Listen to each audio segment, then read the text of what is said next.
Bienvenidos a todos y a ti, a nosotras también, Daniela. Pues yo creo que preguntas sí que no faltan para este tipo de paneles y para este tema tan interesante y tan amplio. Y yo traje una lista larguísima, que no sé ni por dónde comenzar, porque todo me parece que es pertinente y necesario. Entonces, si quieren, bueno, comienzo por preguntarles y si quieren, vayan como alzando la mano porque las traía medio dirigidas, pero creo que es más orgánico si cada cual dice cuál quiere responder. Me pregunto para comenzar, ¿qué atrae a los jóvenes hacia el universo de las drogas? Si alguno tiene como una respuesta que le surja pronto a la mente. Arranquemos a ver. Muy buenas tardes. ¿Cómo está? Eh, bueno, esto es algo muy atractivo. Nosotros estamos con una población, con una juventud que busca principalmente la aceptación. Hay una falta de aceptación. Hay vacíos emocionales, hay vacíos en muchas áreas, los cuales ellos, pues desafortunadamente toman decisiones de buscar esta aceptación. Hay muchos factores de riesgo y ellos siempre están, o sea, me incluyo, porque en algún momento también mi vida pasó por ese proceso, y saber que uno busca aceptación, busca en vincularse con un grupo, con sentirse aceptado, sentirse parte de. Y eso es uno de los factores de riesgo fundamentales para iniciar en un consumo de drogas. Lógicamente, pues esto ya también viene de otros contextos y otras formas en las cuales se mueve también dentro de su familia, ¿no? Y cosas, factores de riesgo del entorno, pero una de ellas, y lo que yo digo, es falta de aceptación. Para ustedes, Dairon, Daniela. Bueno, buenas tardes para todos, gracias por la invitación. Y pues sí, estoy de pronto muy de acuerdo con lo que dice Jefferson, pero también siento que es donde se encuentra ese espacio el que lleva a los jóvenes al consumir, es también como ese vacío que se siente en la casa, ¿no? Como saber que hay muchas familias que son madres cabezas de hogar, en el que la hermana o el hermano mayor es el que tiene que estar cuidando a sus hermanitos menor, y entonces busca el espacio como de sentirse bien, de compartir con otra persona, y entonces él estoy con una persona mayor, entonces esta persona, para yo estar bien con él, pues yo tengo también que consumir porque él está consumiendo, ¿no? Entonces, pues como tome, échese sus plones, venga y probamos, y empieza a probarlo y empieza como a deambular por todo este mundo de las drogas. Entonces siento que aparte de ser un mundo de aceptación, también es como de ese vacío que en algún momento se encuentra en las casas. Bueno, creo que en este tema vamos a profundizar un poco más adelante en el panel de drogas, entonces para no meterme mucho en lo que discutiremos en ese escenario, creo que uno de los hallazgos más importantes que nosotros encontramos en el proceso de investigación y a través de la trayectoria de tiempo de juego es un poco que no hay una sola cosa, ¿sí? No hay una sola cosa que lleve a los chicos y chicas a consumir o incluso a involucrarse en cualquiera de las relaciones que son posibles dentro del universo de las drogas, incluso como mercado y demás, sino hay una serie de cosas y hay una serie de situaciones que están relacionadas con eso. De hecho, los usos, las prácticas alrededor de las drogas son muy diversas y muy diferentes, y digamos, decir una sola cosa es un poco complicado, bien complicado. Quizás digamos, una de las relaciones más sobresalientes que nosotros hemos encontrado, que se reitera una y otra vez, tiene que ver con la necesidad como de mitigar algún tipo de dolor o sufrimiento en relación con unas experiencias previas. Pero eso no es todo, porque también hay otro montón de decisiones que se toman, un montón de cosas que ocurren que tienen que ver, que vienen también de la agencia de los chicos y las chicas. ¿Y la rebeldía como un factor definitivo de la juventud? ¿Creen que es cierto que ser joven es ser rebelde o es más como un mito? ¿O cómo lo vieron en la investigación que hicieron? O bueno, en la experiencia que han tenido también, por favor. Bueno, no, yo primero que todo quería decir que el consumo y las razones con las que se llega al consumo varían en las épocas y varían en las personas. Digamos, si uno se para en los años 60 en el movimiento hippie, pues ahí no necesariamente había un vacío de un problema con la familia, sí había un cuestionamiento del orden social, ¿sí ves? Y había un reclamo a la sociedad que no producía sentidos para la vida, ¿sí? Pero también había un ámbito de exploración para la creación artística, para la música, y te diría la cantidad de piezas, de obras fantásticas que tenemos, de creadores, por poner solamente un ejemplo, Janis Joplin, ¿cierto? Independientemente si usted comparte o no ese estilo de vida, pues lo que nos dejó como producto de esa búsqueda son piezas magistrales de la música, ¿ves? Entonces digo, eso se mueve en el tiempo, se mueven las generaciones, se mueven los contextos y adquiere matices que son bastante diferentes. Si yo hablara en específico de los adolescentes del sistema de responsabilidad penal para adolescentes, seguramente factores como los que han nombrado sí que cuentan.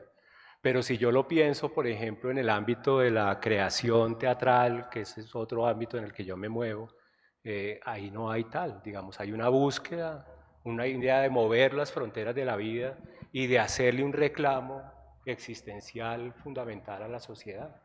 Y digamos, ahí para mí no es un problema, digamos, el consumo en sí mismo no es un problema, ¿sí? ¿Cuándo el consumo se vuelve problema? ¿Cuándo? Bueno, lo mismo, digamos, depende. Janis Joplin cuando pasó la línea y se murió, porque consumió más de lo que debía, ¿sí ves? Pero muy seguramente en chicos que tienen problemas familiares, que han sido sacados de la escuela, que no tienen oportunidades sociales, que no hay educación, que no hay cultura, contextos deprivados, pues la droga se lo puede comer en un segundo.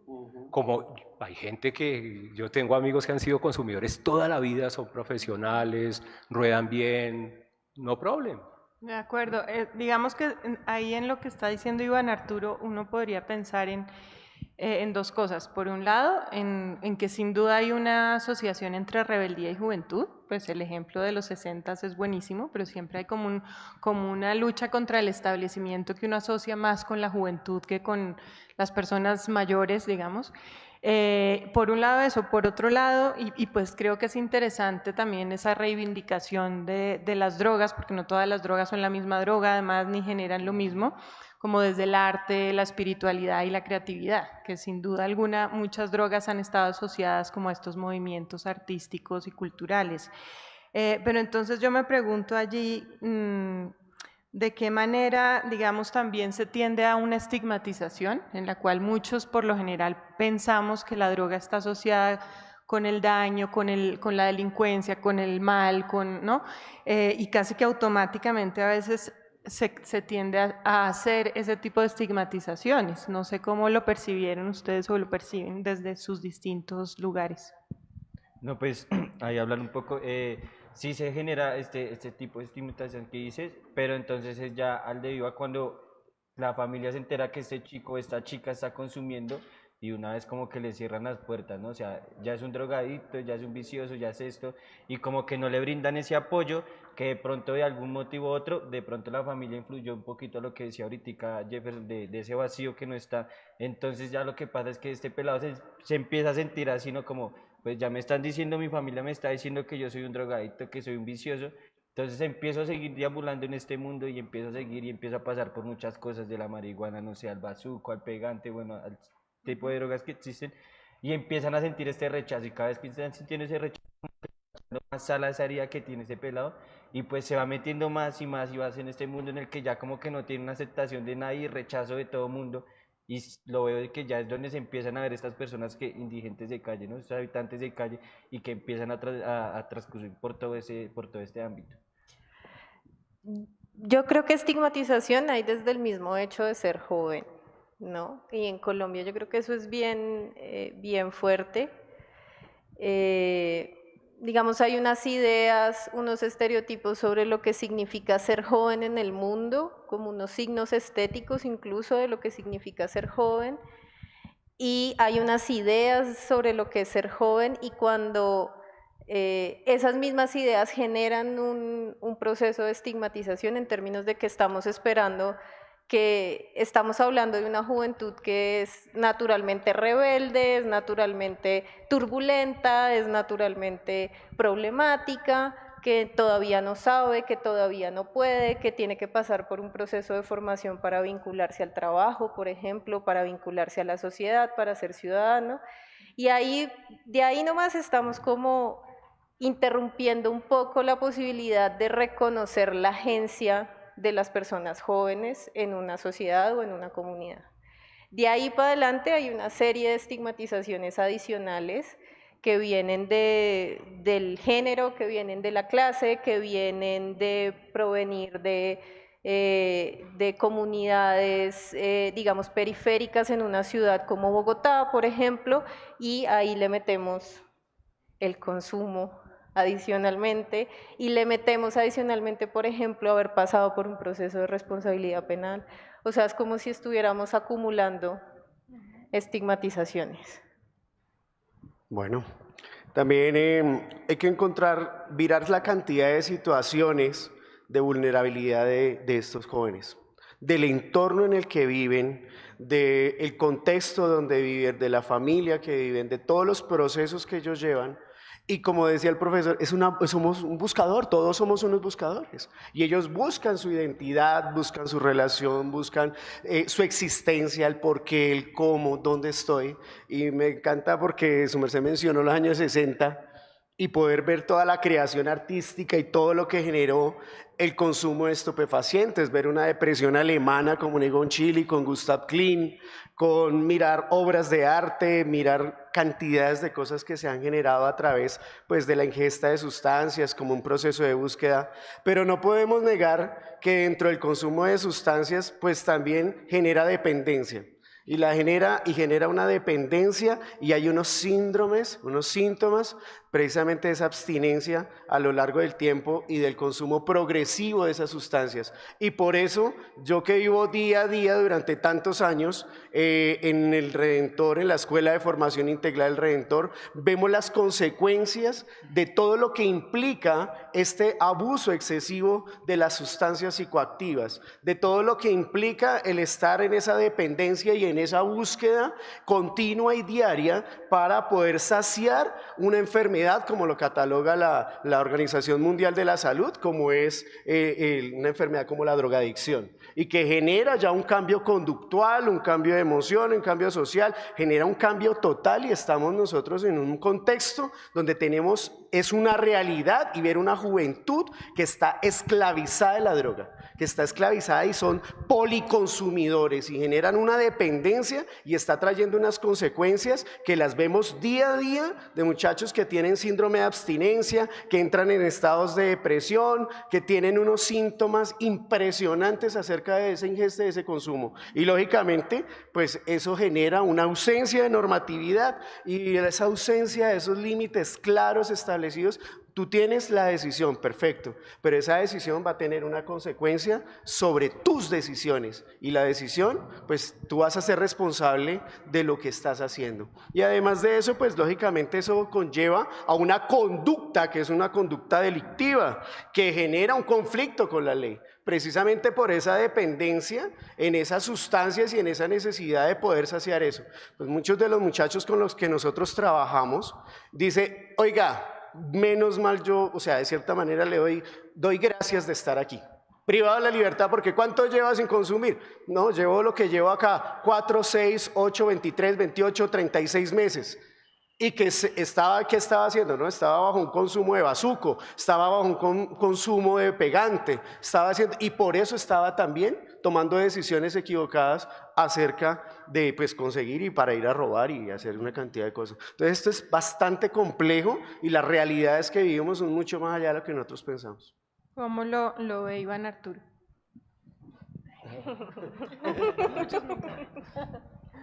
Pues bueno, hay una autora mexicana que dice que los jóvenes, digamos, una de las representaciones sociales que existen de los jóvenes es que son un exceso de sexo, drogas o violencia, ¿cierto?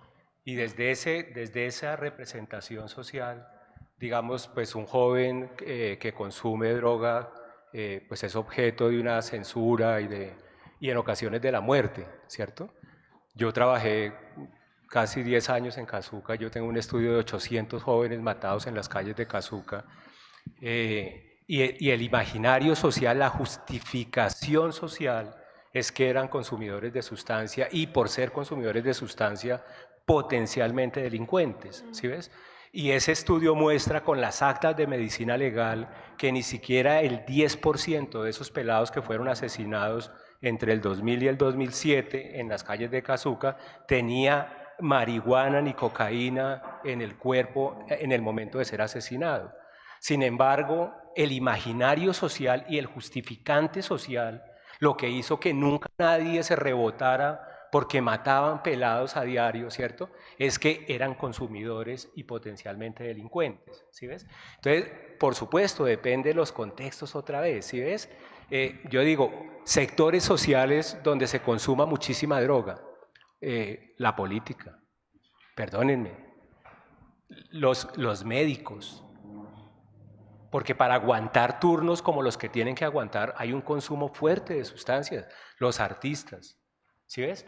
Pero hay algunos sectores que como que se les permite y no se les censura, ¿sí ves? Si hay un escándalo por consumo de un senador de la República, se baja el volumen y se dice, pero ¿cuál es el problema, cierto? O sea, pero si es un pelado en las lomas, no, a ese man hay que darle piso porque es potencialmente un delincuente, aunque el del otro lado sea más delincuente que él. ¿Ves? Entonces, eso se usa socialmente, ¿sí? Se ha usado socialmente, incluso si uno estudia la limpieza social en Colombia, el mayor justificante del asesinato de pelados a lo largo y ancho de este país ha sido el argumento de que eran consumidores y que ser consumidor es potencialmente ser delincuente. Pero si uno mira la sociedad, gente que se dice bien, ¿cierto? También hay niveles altísimos de consumo. La pregunta es, ¿cuándo el consumo se vuelve adicción? ¿Sí ves? ¿Por qué? Porque yo tengo amigos que han consumido desde que éramos chinches y no son adictos a la droga. ¿Por qué? Porque la vida fluye por muchos lugares.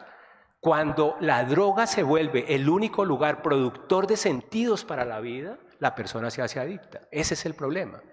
Ahí sí se vuelve un lío que la familia no acoja, que la escuela no acoja, que las organizaciones sociales no acojan, ¿sí ves? Porque quedo desamparado, me meto ahí y esa cosa me come vivo, ¿ves? Pero otra vez, digamos, no todo consumidor es necesariamente un adicto. Sí, digamos, lo interesante de todo esto y de estas discusiones es que son realidades tan complejas que hablar de una cosa, por ejemplo, de lo que hablaba Jefferson, hablar de cuándo el consumo se vuelve problemático, no niega la posibilidad de hablar de las otras caras de las situaciones, que es un poco lo que estaba diciendo Iván, creo yo. Sí, a mí me parece muy interesante lo que escucho porque no pertenezco al tema, soy ajena. Creo que eso también permite como una imparcialidad y neutralidad en las preguntas y en la mirada. Y un poco lo que puedo decir es que se siente similar a la polarización política seguramente, o a otras clases de polarizaciones que se viven en Colombia, que somos como tan polarizados en general, donde nos vamos muchas veces del blanco al negro, ¿no? O es de derecha o es de izquierda, o es un ladrón o es policía, o es... Y como que nos cuesta pensar, no, puede ser que sí, que haya muchos factores y que no podamos nunca generalizar, es decir, no necesariamente el consumidor es un delincuente, en fin, no necesariamente siempre hay una única tipología de consumidor, así como no hay un solo tipo de consumo, ¿no? Entonces, dos preguntas que les quiero hacer al respecto son, por un lado, respecto a las distintas drogas y sus conductas, porque así como además hay unas drogas más sociales, como pueden ser las pepas o yo qué sé, ¿no? Hay otras como la marihuana, en fin, que un poco cuáles están más asociadas como al parche, o la gallada o la tribu, ¿no? Y cuáles son más individuales o cuáles pueden llevar más, no sé, tendencia más a la delincuencia o cuáles no, si eso se puede catalogar así. Esa es una. Y otra que me interesa mucho es qué podemos proponer como sociedad o qué podemos hacer justamente para no estigmatizar a la juventud y su relación con las drogas, sino como poder entenderlo desde una perspectiva más amplia, ¿no? Un poco lo que decía Dairon de las familias, pues que a uno sí le preocupa, ¿no? Como hasta dónde ese sesgo puede llevar a que a veces se actúe injustamente por parte de unos padres o por parte de unos amigos, etcétera.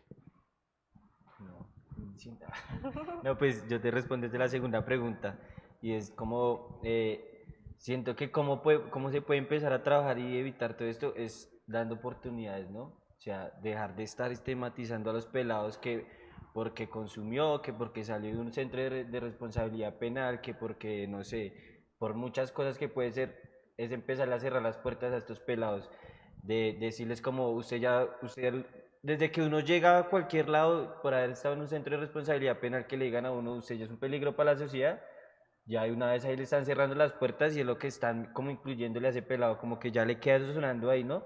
Darse cuenta que le digan a uno que es un peligro para la sociedad. Entonces es como empezar a cambiar eso, como decir, como, listo, cometí un error, todo bien, tiene la oportunidad de repararlo, o sea, de pedir disculpas y empezar a trabajar en otras cosas, ¿no? Como salga y empiece, no sé, a terminar sus estudios, a buscar trabajo, como lo dije hace un año.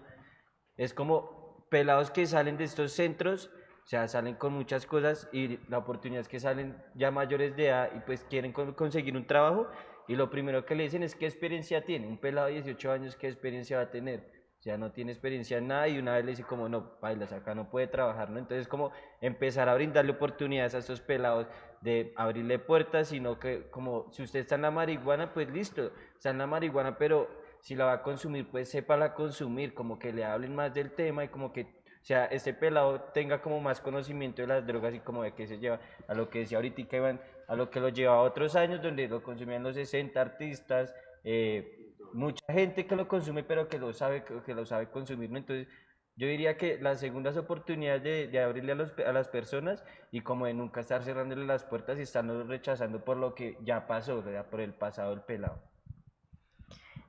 Yo creo que una cosa que sería importante en términos de política pública es empezar a entender que no existe una sola persona joven que se repite homogéneamente y sistemáticamente al infinito, ¿sí? Hay diversidad de personas jóvenes en este país con necesidades absolutamente diferentes. Nosotros en la investigación apenas si nos acercamos concretamente en este proceso de investigación a dos grupos específicos, que fue la barra Guante Sur y los chicos que están en el sistema de responsabilidad penal, y nada más en ese ejercicio nos dimos cuenta que las necesidades, los intereses, la experiencia es completamente diferente. Y que en ese sentido las múltiples y diversas relaciones que se establecen con el universo de las drogas son igualmente diversas. Y en ese sentido es importante empezar a entender que hay que empezar a conocer la particularidad y hay que hacer el esfuerzo de conocer la particularidad para entender qué se necesita en concreto. La particularidad en articulación con una cosa, y es que esa particularidad no existe sola como una isla en el universo, sino está en el marco de unos procesos históricos y unos procesos, digamos, territoriales que tienen que ver específicamente con las dinámicas, por ejemplo, en Colombia alrededor de la juventud, las drogas, la autoridad, etcétera, y que eso también hay que tenerlo en cuenta en articulación con la autoridad para empezar a pensar qué tipo de acciones específicas hay que hacer allí. Sobre la primera pregunta, pues el spoiler para el panel de drogas, no me voy a meter ahí mucho porque no los quiero spoilear. Bueno, entonces, dentro de la primera pregunta, pues lógicamente, pues esos son, ahorita hay una cantidad de propuestas de consumo de drogas impresionante. Ya hay unas drogas sintéticas, no solamente están las sintéticas, sino también químicas, hay una cantidad de propuestas y todas son de muy fácil acceso. La juventud hoy tiene a lo mismo que un clic tiene la oportunidad de experimentar y de explorar y hacer una búsqueda con cualquier tipo de sustancias de una manera muy rápida y de una manera muy fácil.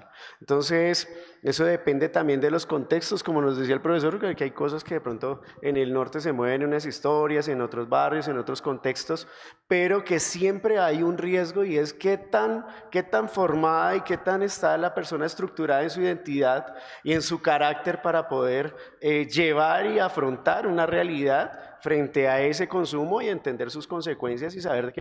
Mucha gente cae de manera exploratoria, ¿no? Yo lo digo como un ex consumidor, yo duré durante 12 años como consumo de estupefacientes y consumí y duré 7 años piloto, súper bien en la universidad, estudiando Bellas Artes, hasta que pasó de ser un consumidor social y de pronto me salió, se reventó y terminé siendo un consumidor crónico, terminando totalmente en la indigencia, ¿sí? Entonces, de acuerdo al contexto y también la problemática de qué manera en el momento. Gracias a Dios, llevo 15 años en sobriedad y terminé mis estudios, terminé todo el proceso. Todo lo que tengo que hacer y hoy trabajo en un sistema de responsabilidad penal hace muchos años en el Redentor, pero es ver de qué manera ese compromiso social que nosotros tenemos con los jóvenes y de qué manera ahora los vamos a ayudar a través de nuevas propuestas y nuevas puertas que se abran para que no solamente ellos vean eso, sino que vean algo nuevo también, que pueden proyectarse y que esa búsqueda que tienen puedan tenerla en esa satisfacción a través del arte, a través de la música, a través del teatro, a través de todo lo que estamos generando en ellos para que puedan tener un sentido de vida, que es lo que estamos buscando, un sentido de vida. Y así como tengo chicos que han salido con un sentido de vida y dicen, ya no me quiero trabajar, ya no quiero, ya me mamé, me cansé, ¿sí? No, venga, más bien cantamos, venga a ver, jugamos fútbol, venga a ver, más bien vamos a un cine, o sea, cambiarle la perspectiva y que la búsqueda, hay otros canales, hay otros medios de búsqueda para tener un sentido de vida y de pertenencia.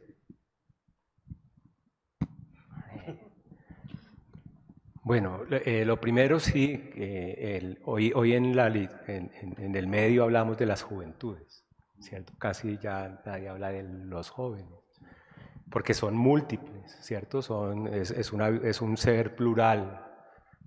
Lo otro es, digamos, el ser joven no lo define la edad para mí, ¿sí? Yo conozco viejitos de 12, 15 años, ancianitos de 15 años, y conozco jóvenes de 70 años muy vitales y potentes, ¿cierto?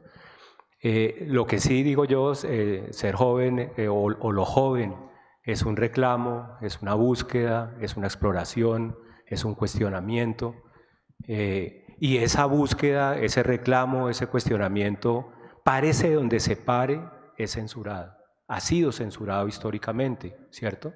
Desde el rebelde sin causa de Jim Dean, ¿cierto?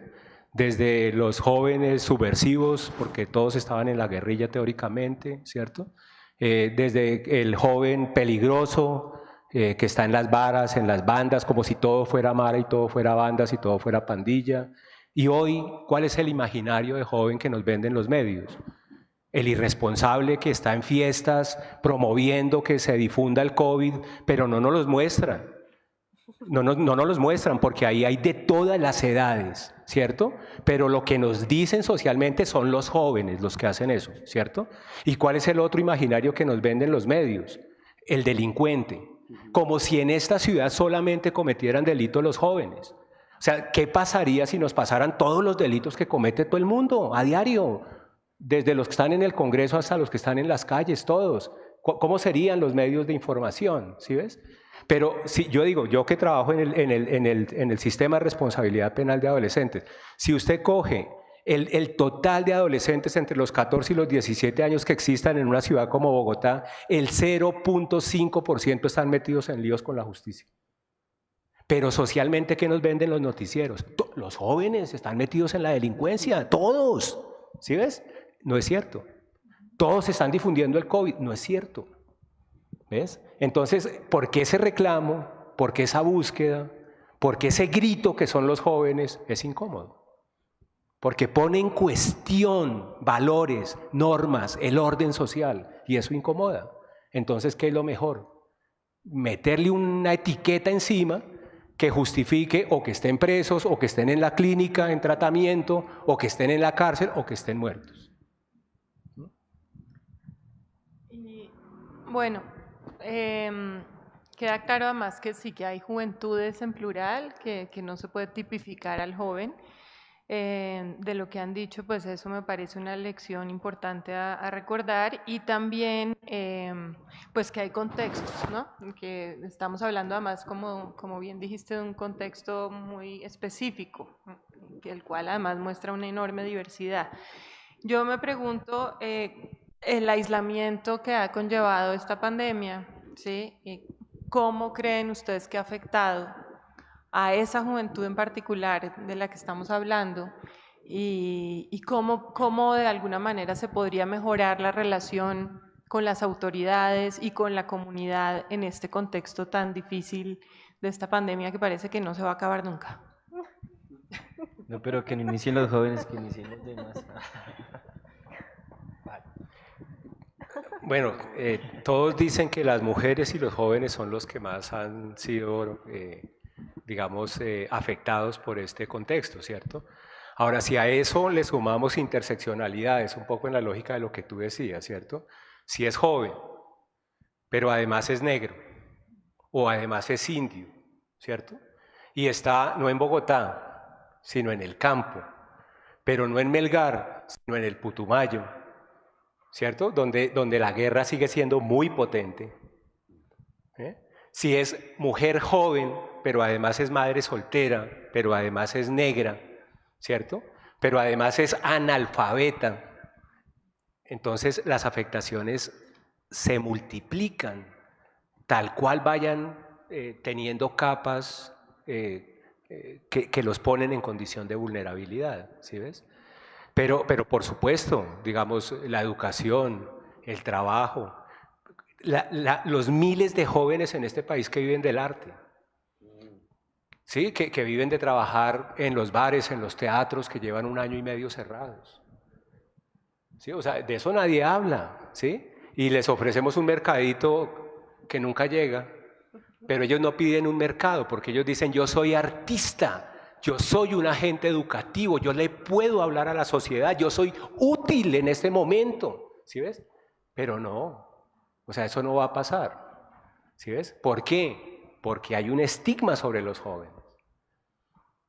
Entonces, yo sí creo, te diría, las mujeres, los niños. Hoy en día, estábamos mirando las cifras con la Fiscalía, el delito de más alto impacto, y te lo diría en adultos y en jóvenes, en adolescentes, son los delitos sexuales. Y la mayoría de los delitos sexuales son los niños y las niñas, y la mayoría de los delitos ocurren en sus propias casas. Es decir, estar en la casa ya no es protector. ¿Sí ves? Ese cuentico de la familia y que la casita, eso también hay que ponerlo en cuestión, ¿sí ves? Y la oferta del Estado no llega a las casas, no abre la puerta, no pregunta lo que pasa allá adentro como si todo ocurre afuera, ¿sí ves?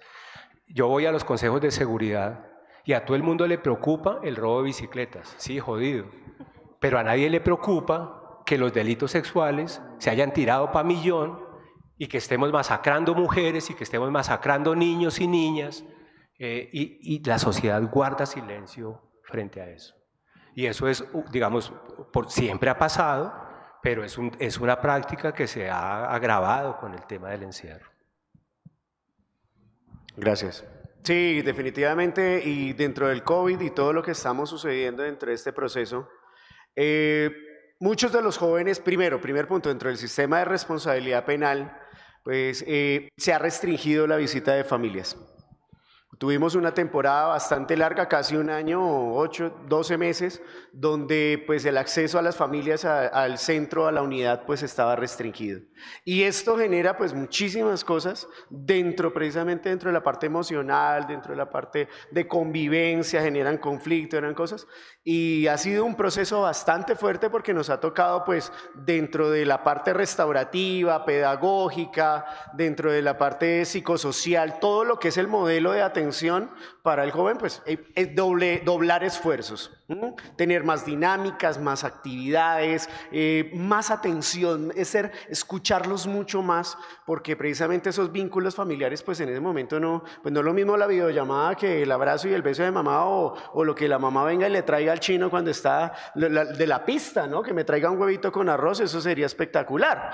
Entonces ellos siempre están pues en esa búsqueda de afecto, esa búsqueda de amor, y nosotros somos la voz de aquellos que no tienen voz.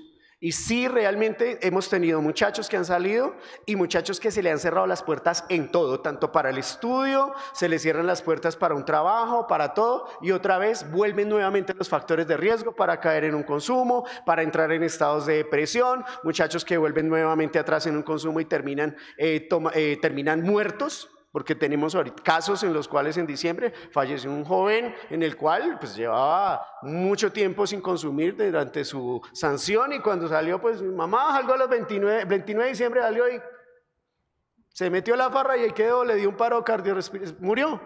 Y eso que salen los chicos y todos me dicen, capellán, capellán, capellán, mire que necesito trabajo, ayúdeme con trabajo, mire capellán, no puedo estudiar, capellán, mire esto, capellán, otro. Y entonces ya es donde nosotros vemos, bueno, ¿dónde está la corresponsabilidad social? ¿Dónde estamos como instituciones? ¿Dónde estamos nosotros abriendo las oportunidades? Porque ellos son, wow, son lo máximo.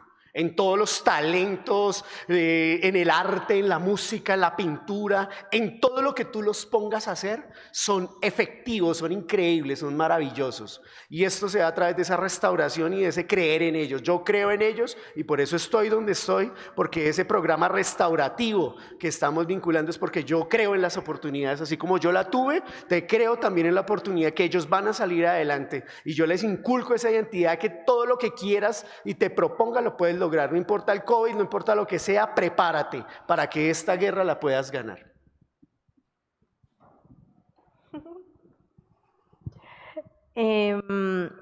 Para no repetir. Yo solamente una cuñita, digamos, una de las cosas que más nos sorprendió, o digamos de lo que estuvimos más cerca nosotros, o de lo que hemos estado más cerca dentro de este año y medio de pandemia, ha sido de cómo afectaba a los chicos en responsabilidad penal. Hablo de chicos porque concretamente nosotros trabajamos en centros masculinos, también trabajamos en centros de protección de chicas, que es similar porque están institucionalizadas, pero no es exactamente lo mismo. Nosotros hablamos del aislamiento dentro del aislamiento, y es lo que produjo el COVID, que ya Jefferson lo describió a profundidad. Y pues eso agrava todo tipo de crisis que puede generar la institucionalización, ¿no? Estar institucionalizado, estar privado de la libertad no es un tema sencillo, ni es fácil, ni es... a pesar de que nosotros también hemos escuchado los chicos que agradecen el estar ahí, digamos, por una u otra razón, también hemos visto lo difícil, lo complicado, incluso lo doloroso y digamos, las afectaciones psicosociales que puede generar. Eso, y dentro de la pandemia eso se recrudeció un montón. Para hablar un poco de los chicos que están afuera, o de las juventudes con las que estuvimos en contacto que están afuera, que es concretamente Aguante Sur, por ejemplo, nosotros entrevistamos a Iván en una oportunidad anterior, y Iván nos decía una cosa, y es que las juventudes son sujetos colectivos. Yo no sé si en general, pero en Aguante Sur eso es una cosa muy importante. Para entender lo que Aguante Sur es, para entender lo que la barra es, sin pretender hablar por ellos, pero digamos una de las cosas que más nos sorprendió fue encontrar esos lazos de afecto y colectividad que realmente atraviesan el sentido de vida para estos chicos en concreto. Entonces, la pandemia, en la parte inicial de la pandemia, lo que ocurrió fue que estos chicos se vieron privados de esos espacios colectivos, identitarios, de afecto, de amor, que son tan significativos para ellos y ellas, porque Aguante Sur es un grupo mixto, Pero, y entonces eso fue muy complejo y al principio fue difícil de tramitar. Ahí como para agregar. No, y pues yo para no repetir lo mismo, hablamos sí de pronto desde tiempo de juego que se ofrecen actividades a jóvenes, niños y adolescentes que se ofrecen presencialmente y que de la noche a la mañana como todos encerrados, como no pueden salir, los jóvenes, o sea, toque de queda para los jóvenes, como que para ellos fue algo muy duro porque, o sea, de recibir un entrenamiento en un espacio abierto con sus amigos y todo, a entrar a entrenar en la sala, en la pieza, en el pasillito, no tener un cono, sino tener una botella de agua como cono, o sea, como fue replantearse todo eso para los pelados, entonces sí sentí, o sea, yo siento que de parte de eso para los jóvenes sí como que fue muy duro, fue como un cambio de chip muy duro, además que eso, los colegios como que subieron también a más trabajos, más tareas, más actividades, más investigación, o sea, como que no sabían cómo controlar eso y los pelados pues obviamente se sintieron como muy sobrecargados. A nosotros nos pasó que pelados, como nos decían, yo no puedo participar porque tengo trabajos del SENA, trabajos del colegio, trabajos de esto y que lo otro y que lo otro. Entonces como que se sentían muy sobrecargados con todo esto de la pandemia, o sea, como que les ha dado muy duro. Ahorita que alcanzamos a tener como 2, 3 entrenamientos presenciales, como que volver al campo de esos pelados era como una alegría y como que hay que hacer con la participación a mil. Y también lo pasa con lo que decía ahorita Dani, con lo que decía Jefferson en estos centros, ¿no? Como que de pronto podamos nosotros entrar 2 horitas a estos centros y como de ofrecerles unas actividades diferentes y que ellos vean rostros diferentes, era como también severo, venga yo participo, ¿qué hay que hacer? ¿Qué es que esto?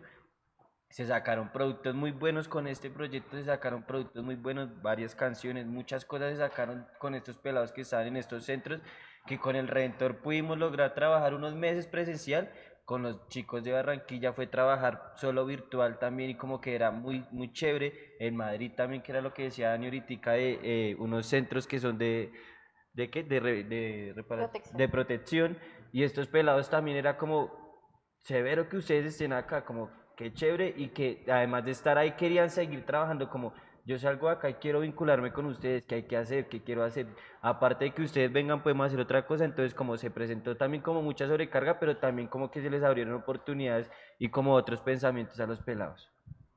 Bueno, pues me están informando que nos queda muy poco tiempo. La última pregunta. Y la última pregunta la voy a hacer un poco alrededor de un tema que a mí personalmente me ha preocupado en esta pandemia, que ha sido ese mensaje que se da mucho de cuídate, quédate en casa, cuídate, cuida de los tuyos, como cuídate, no te metas con nadie, ¿no? Y me parece que en un país que ya de por sí es tan desigual y como tan poco comprometido como Colombia con los demás, es un mensaje muy complejo porque de cierta forma se puede leer como una validación de preocuparnos solo por los nuestros, ¿no? Es como yo estoy cuidando a mis hijos, a mí no me pidan más, porque yo estoy haciendo justamente lo que me han dicho que haga, que es quedarme en la casa y cuidar a mis 2 hijos, ya. Entonces, ¿cómo contrarrestar de alguna manera esa lógica de la indiferencia que yo siento que de cierta forma legitima esta pandemia y sus medidas? Y cómo justamente hablar de corresponsabilidad, como habló el capellán, yo creo que no solo desde instituciones y ONGs como la hacen ustedes, sino también desde políticas públicas, desde personas de la ciudadanía, ¿no? Como uno que muchas veces dice, bueno, ¿y qué hago? ¿Cómo ayudo? Un poco, ¿qué se puede hacer?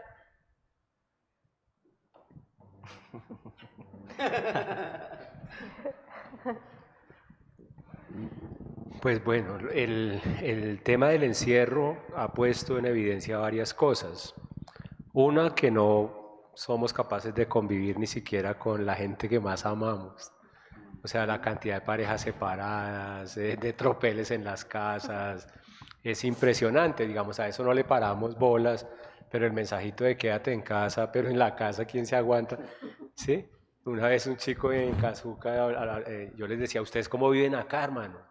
En esa época todo estaba prohibido, uno no se podía vestir de negro, no podía tener las mechas largas, no podía tener un arete, no se podía parar en una esquina, no se podía fumar un bareto, no podía rumbear, todo era orden de muerte, ¿sí? Entonces, ¿ustedes cómo viven acá, hermano? ¿Sí? Y el pelado dijo, ¿sabe qué, hermano? Uno aprende a moverse en medio de eso. Agobiante, ¿sabe qué? La cantaleta de mi mamá en la casa. Eso sí es agobiante. Míralo, ¿sí ves? Uno no lo cree, pero pasa, ¿ves? Entonces, esto ha escenificado el que no estamos, no tenemos capacidades para vivir juntos, ¿sí? Yo tengo una hija de 8 años que amo y llevamos casi un mes solos y hemos tenido 7 peleas que en la vida, ¿me entendés? Peleas, ¿ves? Entonces, digamos, eso no lo escenifica y no hay dispositivos de atención para eso, ¿ves? Pero por otro lado, yo también digo que el encierro ha generado unas redes de solidaridad que son bonitas, ¿sí? Cuando cerraron los CAES, y claro, los pelados adentro inquietos, no puedo ver a mi mamá y la llaman, las videollamadas se agotan en 2 minutos. ¿Qué y qué más? Bien. ¿Y usted? No, bien. ¿Y cómo han estado? Bien. ¿Y usted también cómo está? No, bien. Sí, o sea, se agota muy rápido. Pero si además la mamá le dice que no tiene para el mercado, que está enferma, que no sé qué, entonces eso aprieta, ¿cierto?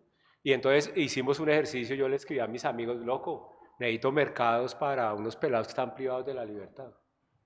Mire, recogimos casi 700 mercados. Le dimos mercados a población pospenada, que llaman, que salen de las cárceles. Y yo decía, a mí ya me daba pena llamar a este man 2 veces, loco, otro mercadito, hermano, porque todo el mundo está llevado económicamente, pero la gente no me pregunte cómo y hacía el esfuerzo y ponía el mercado de 120.000 pesos que le llegaba a la gente a la casa. Entonces yo digo, también hay unas redes de solidaridad que son bonitas, ¿cierto?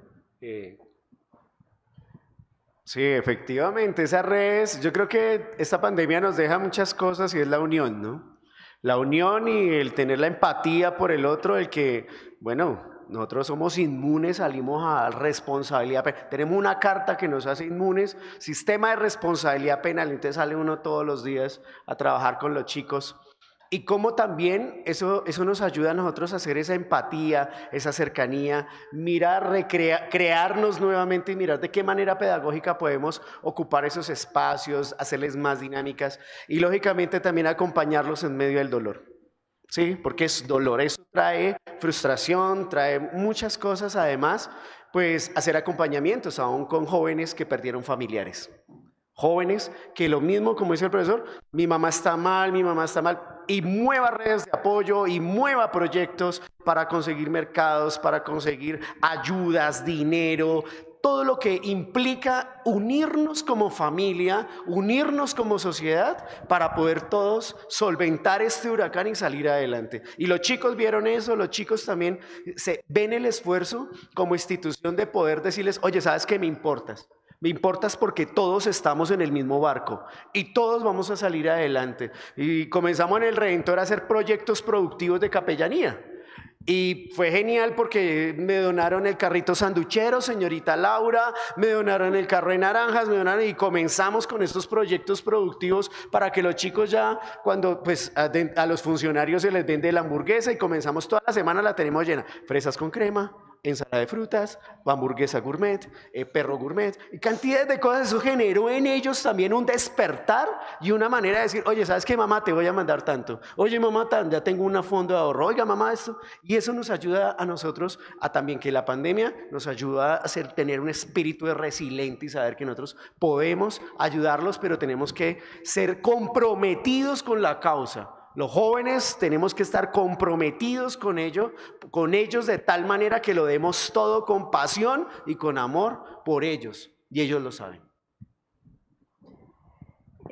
Sí, de acuerdo. Digamos, hay un tema ahí que, o sea, pensando en tu pregunta, en realidad hay un problema fundamental en los mensajes que se han construido y pues sobre eso no hay mucho que, digamos, podemos protestar y demás y es importante hacerlo y poner en el espacio público la discusión sobre esos mensajes porque creo que eso es algo que no se ha hecho de manera tan visible como, pero yo creo que es un ejercicio cotidiano, ¿sí? De saber qué cosas puede hacer uno y que cuando nosotros trabajamos con los chicos de responsabilidad penal y tenemos reuniones de equipo, siempre, una de las cosas que siempre decimos que yo creo que se aplica para responder tu pregunta, digamos, al mundo entero en general, es una de las cosas que nosotros mejor podemos hacer es apoyar, es reconocer el valor de estas personas, es estar ahí para escuchar, es estar ahí para acompañar. No lo mismo que dijeron ellos. No, pues sí siento que de pronto lo que acaba de decir Dani, sí es como reconocer eso y apoyar y brindar, es como de saber cómo ellos manejar ese como quédate en casa y cuídate y como no salgas y lávate las manos tanto tiempo y como es esto.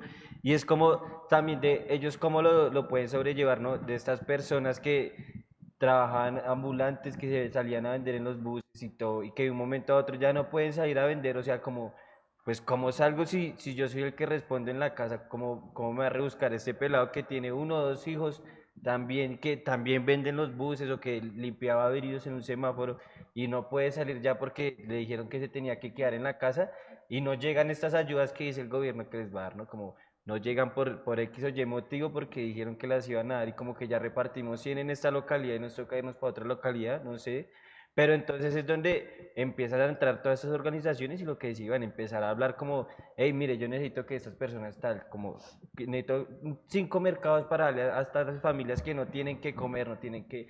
Y era también nosotros, desde nosotros empezar a replantearnos cómo era que vamos a empezar a trabajar y apoyar a estas personas que iban a estar en casa porque no podían salir y entonces era qué les podemos brindar a ellos, ¿no? Entonces salió lo de una plataforma que estamos trabajando que se llama Neurocap.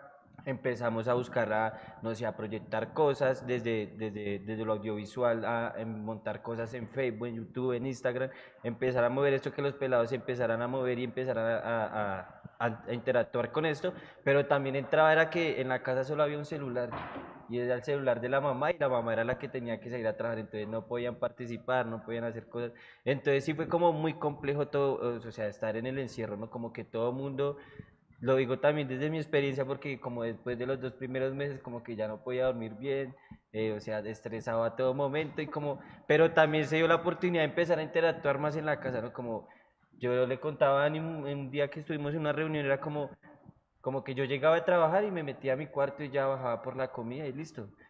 Y ya era, me la pasaba encerrado en el cuarto, como que ya empecé a cambiar un poco eso, ya como que bajaba, interactuaba más con mi mamá, con mi abuela, con mi hermana que ya no vivía en la casa, pero entonces como estaba, entonces empezaba uno a interactuar más con la gente, ¿no? Como a compartir más en la casa y era donde se evitaba eso que decía Iván, que se veía hace un tiempo, era que es más difícil el regaño que me va a pegar mi mamá en la casa por estar en la calle, entonces ya como que uno se siente, yo como charlas que con mi abuela tenía hace 6 7 años de que me contaba de cómo era con mi abuelito, que nos sentamos en ocasiones y ahorita son 2 3 horas hablando con ella y que son bien, como que nos sentamos ahí a hablar y es bien con ella, o sea, como empezar a interactuar más con la familia, también como que sirvió un poco esa cuarentena, ¿no? Bueno, pues qué pesar que se nos acabó el tiempo. Muchas gracias a todos y ojalá que pueda volverlos a escuchar en algún momento porque creo que se aprende mucho oyéndolos. Bueno, muchas gracias. Gracias. Gracias.